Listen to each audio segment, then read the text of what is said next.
বাংলাদেশে ইসলামিস্টদের উত্থান নিয়ে নিউ ইয়র্ক টাইমসে প্রতিবেদন প্রসঙ্গে বিএনপির সিনিয়র যুগ্ম মহাসচিব রুহুল কবির রিজভী বলেছেন, পরাজিত শক্তি নিউ ইয়র্ক টাইমসে মিথ্যা তথ্য দিয়ে প্রতিবেদন করিয়েছে।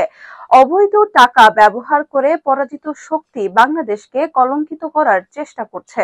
বুধবার সকালে নয়াপল্টনে বিএনপির কেন্দ্রীয় কার্যালয়ে এক ব্রিফিংয়ে এসব কথা বলেন তিনি। অন্তর্বর্তী সরকারের কিছু কিছু উপদেষ্টা বিএনপির ভাবমূর্তি নষ্টে নানা ছবক দিচ্ছেন বলে অভিযোগ করেন রিজভী। তিনি বলেন, দলের নাম ভাঙিয়ে যারা অর্থনৈতিক কাজ করছে তাদের বিরুদ্ধে কঠোর ব্যবস্থা নেওয়া হচ্ছে। বিএনপির এই নেতা বলেন, ডক্টর মোহাম্মদ ইউনূসের নেতৃত্বে গণতন্ত্রের স্পিরিটের ওপর অন্তর্বর্তী সরকার গঠিত হয়েছে। ফলে গণতন্ত্রের উপাদানগুলো নিশ্চিত করা এই সরকারের দায়িত্ব।